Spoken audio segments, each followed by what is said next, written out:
Antonio Rodríguez, miembro del número de la Academia Ecuatoriana. Adelante, Marco. Gracias.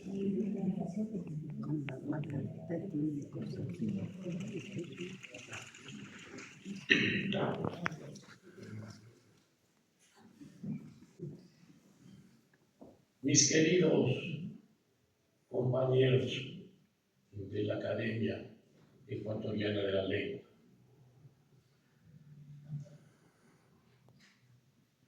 un abrazo fraterno para las hijas de Jorge Enrique y otro para todos quienes están honrando esta sala. Jorge Enrique Alú, el júbilo de la palabra. Su hablar era apacible,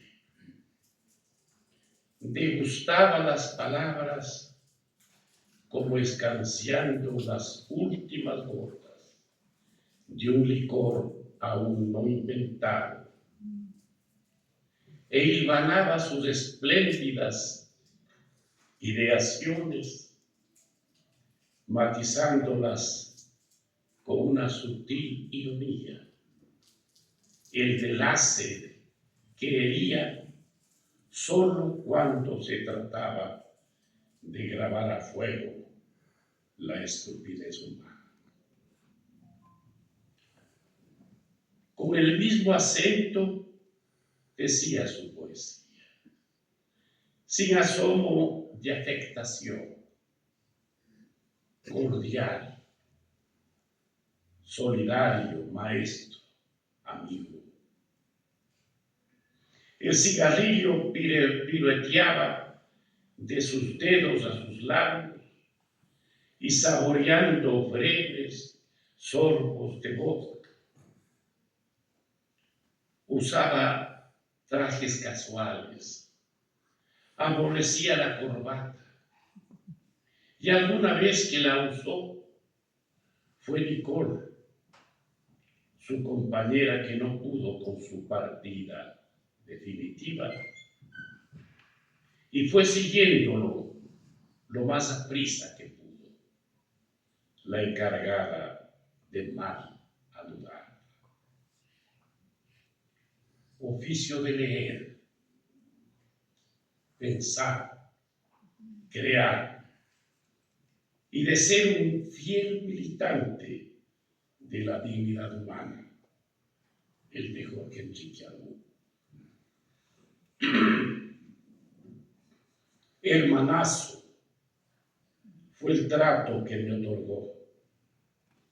Y cuando nos reunimos con mayor frecuencia para la publicación de sus obras incompletas y escribir el ensayo sobre su vida y su obra, los dos fuimos seducidos por los fragmentos de su memoria, que iba desilvanando de a poco, sin prisa, como si el tiempo no existiera. Ante todo, es preciso ordenar la infancia. Como un país disperso, hallar las fechas de su límite, la dulce iniciación. ¿Qué busqué desde entonces? Si lo que abandonaba, llevé conmigo a cada sitio. Mi vida no ha tenido sobresaltos. Confiaba al grupo de la extinta Casa de la Cultura, Benjamín Carrión, que integramos para preparar la publicación de sus obras incompletas.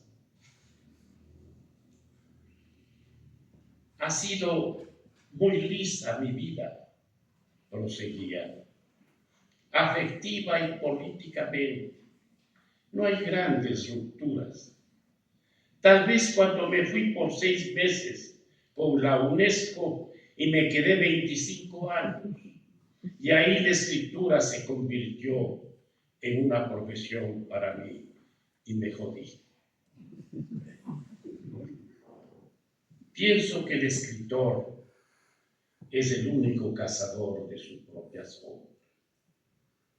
Ese fue el itinerario vital de Jorge Enrique.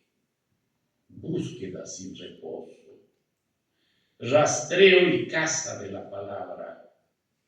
Hijo de inmigrantes pobres, se daban modos, entre comillas, como se decía en nuestros hogares de escuálidas economías, para invitar a algún coterráneo que llegaba a Ambato. Comían, bailaban y cantaban en árabe, pero cuando decían nosotros, no lograban congregarlo, difundiendo en él vacío y extrañamiento. En la escuela a la cual concurría, sucedía lo propio. Quien designaba a los jugadores del equipo de fútbol le guardaba inquina y lo excluía de los partidos. Ajenidad, carencia, pero también preludio de una energía inquebrantable que iba fraguándose en el ser más íntimo de Jorge Enrique. El último acto creativo de un artista es su muerte, sostiene Osip Mandelstam. El primero es su nacimiento o sus sucesivos nacimientos. Aún los tuvo durante su itinerario vital. Solía recordar a un maestro de historia que en cierta ocasión hablaba sobre la muerte de Atahualpa. Sonó la campana de recreo cuando empezaba el juicio del Inca. Los estudiantes le pidieron que continuara la clase. Al llegar a la muerte, un niño indígena, compañero de Jorge Enrique, lloró con la cabeza oculta entre los brazos. Fue cuando Adún empezó a sentir que tenía un país que le pertenecía, al punto que siempre lo llevó por el mundo como su emblema más preciado. En esa misma escuela ocurrió el fallecimiento de la madre de Aníbal Villasís. El gran artista quedó solo en el mundo. Jorge Enrique se impactó de rabia y dolor.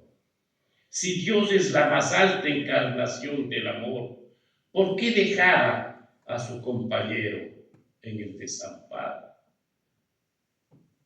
Fue el tiempo en que Jorge Enrique abrazó a la humanidad como su razón de ser y está aquí en la tierra.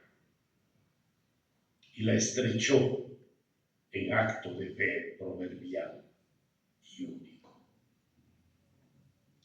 Entonces recordó a los demás, buscó los rostros, las manos de los otros, para entregarles el delgado tesoro de su canto. Relato del extranjero, 1955. Y esto sobre su patria. Esta comarca limita con la sangre y la abundancia. Cada día puede hallar en el bosque iniciales de martirio y hermosura. Certeza de ser, certeza de permanencia. Desde la mañana, delante de los libros acumulados sobre la mesa, le hago al Dios de la lectura mi plegaria de lector insaciable. Nuestra hambre cotidiana, dánosla hoy. Esta oración de Gastón Bachelard fue la única que pronunció en su vida, Jorge Enriqueano. Tiempo. ¿Qué significación tuvo el tiempo para Bru? ¿De qué modo este escritor, uno de los más completos que ha dado Ecuador al mundo, lo detuvo o lo extendió? 6 volúmenes de 500 páginas, registro aproximado, reúne su poesía, teatro, novela, cuento, ensayo, periodismo, siempre fiel a la divisa de su creación. Comenzar, decía, comenzar a escribir bien todos los días. Lema que convirtió en celada ejemplar, horizonte de su camino. Por seres humanos como Jorge Enrique, se torna cierta aquella verdad de hambre de encarnación. Padece el tiempo. Ecuador amado, eclosión de un relato culto de las oquedades de la historia, mitología y certeza, liberación. A partir de este texto, la escritura adubiana se tensa por la conciencia, repercusión de lo que dice. Su pensar extiende un espacio intelectivo que cede gravedad a la palabra, la conciencia de unidad a su obra. Su legado del Ecuador al mundo. Lo digo sin ambajes, usando su palabra, sin ambajes y sin lisonja o desmesura.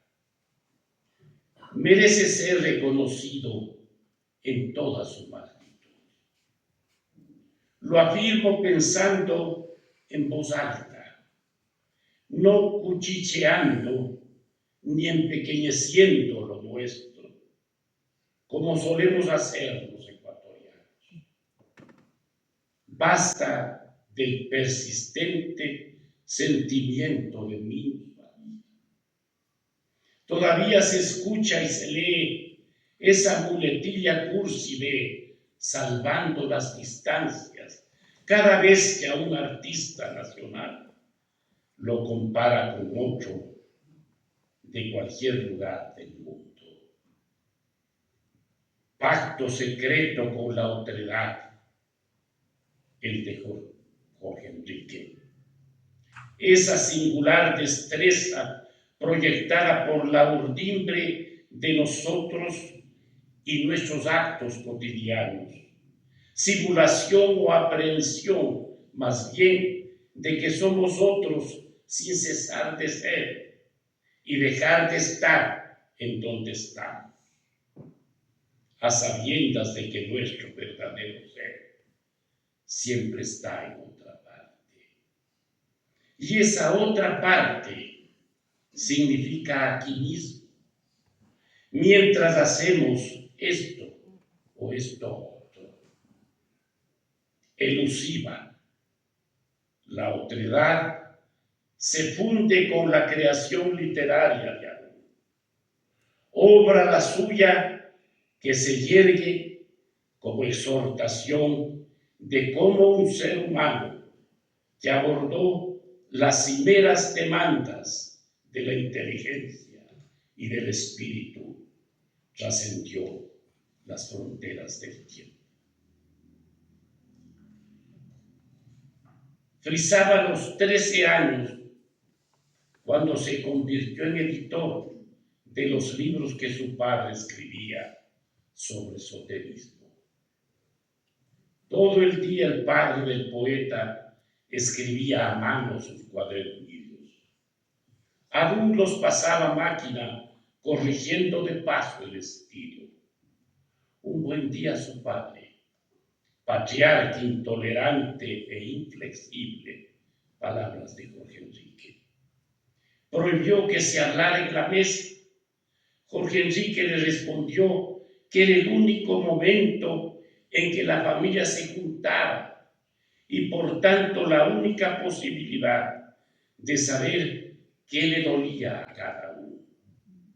Su padre lo conminó para que saliera de la casa.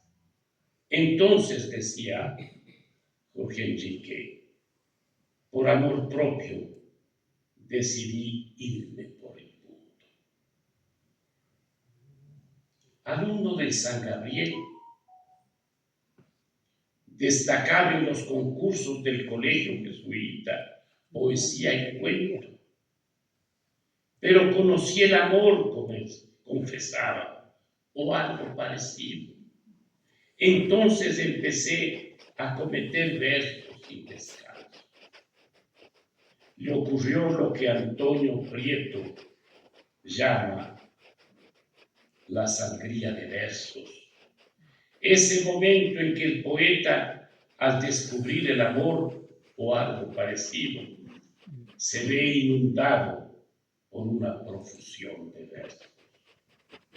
Pero ya su palabra iba desnudada de sí misma, asombro y anuncio, transgresión del idioma y tiranía del poeta, ejercicio lúcido y lúdico en las esencias del idioma, en la matriz de la escritura, pretextos que iban a gestar una de las obras líricas más bellas y sólidas de nuestra poesía.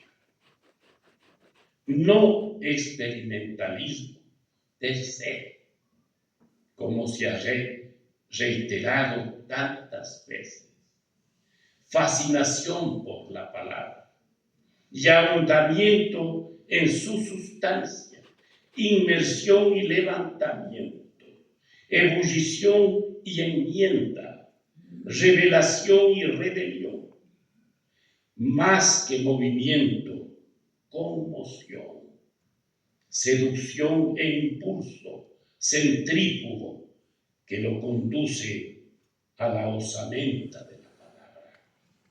Trofeo de batalla, la imagen del guerrero que alza la cabeza de su enemigo para erguirse sobre la historia. Humanidad, amor y muerte, patria, tiempo vivido, catástrofes y genocidios, y de vuelta el amor, porque el amor contradice el tiempo, que es nuestro trazo de depulsión perpetua. No importan felonías, olvidos o sepulturas cuando amamos al amor más que al ser amado. La primera pareja, como dos palabras juntas, anudados hasta hoy, amor fosilizado, estatua viva encajonada, mientras nosotros, boyers del siglo XX, viejos a cualquier edad, frente a ese amor que existe todavía en estos esqueletos de anteayer, en los que yace, igual que la ternura que cayó en la caricia al hueso, el amor desenterrado. La palabra de Adún se colma conceptualmente, se vuelve antimetafórica, si acaso antipoética. Lo que la singulariza es su sorprendente manejo, su vigor y su mirada, esas voces que logran herir de muerte a las palabras para luego resucitarlas en un mismo acto de ensalmo. Ese escrutinio implacable para romper la celda en la que vive la palabra y resignificarla. Poesía de reflexión que tiene giros en donde dota a la palabra de otros significados con hallazgos fundacionales. La novela o el espejo enterrado. La novela es un género crítico por antonomasia, invasor, renovador, y como tal sintetiza varios discursos, espejo de doble rostro. Historia y novela son dos reconstrucciones seducidas por el tiempo. Las dos, a su modo, develan el infortunio y la grandeza del destino humano. Sin embargo, siempre persisten las diferencias.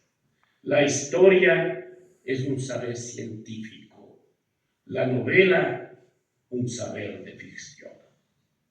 Entre Marx y una mujer desnuda, una obra que rompe con las convenciones de la novela tradicional y ofrece una experiencia poética propia de Jorge Enrique Adún, intemporalidad.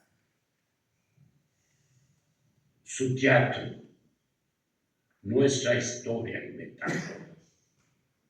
Borges apuntó en la esfera de Pascal que quizás la historia universal es la historia de unas cuantas metáforas.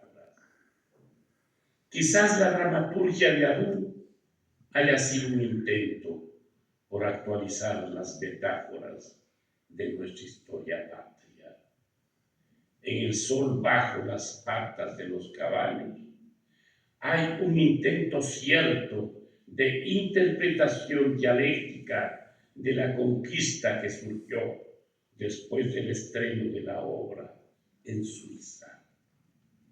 A partir del trabajo que supuso el montaje de la obra en ese país, fue modificando el texto, dando más resiedumbre a Rumiñahui, el sol bajo las patas de los caballos, sal en la herida, indignación y sublevación refundidos en un siempre. El ensayo, con su acostumbrada clarividencia y su particular punto de vista, Jorge Enrique publica Ecuador, Señas Particulares, libro para entender nuestro país, ejercicio profundo de su cultura, sin indulgencias ni entregas. La aserción de una identidad que se insinúa constantemente a lo largo de toda la obra de Adún. Es esa exigencia de saber que nos constituye. Este ensayo, indispensable para volver a interpretarnos, abre la posibilidad de sentir que somos dueños de algo, de la urgencia de hacerle crecer, del orgullo de que sea nuestro. Ensayo que recorre los mitos que forjan y nombran al Ecuador. Identificarnos con nosotros mismos y más algo, tal vez, tratar de explicarnos por qué somos así. Habiendo tenido una geografía por derecho, nos apropiamos de una historia por necesidad. Reconocer nuestros errores es el único camino para reconocer nuestros valores. El amasijo posible para unir lo que nos queda es la conciencia de un país único, abundancia y complejidad, geográfica y humanamente diverso, saturado de posibilidades que él mismo ignora. qué manera de despreciarnos, qué manera de desconocer. En Ecuador, señas particulares, aflora la exuberante inteligencia de Arun para hurgar en lo que somos, adicionada a un tono fresco y chispeante, descubrimiento y camino, perplejidad y desbrozamiento, calas ondas en nuestras desdichas y horizontes.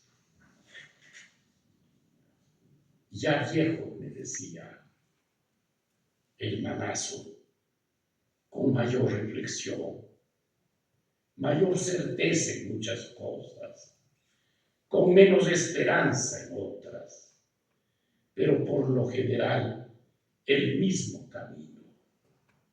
Pero ya viejo, repetía, con la ventaja de que el pesimismo no me ha amargado.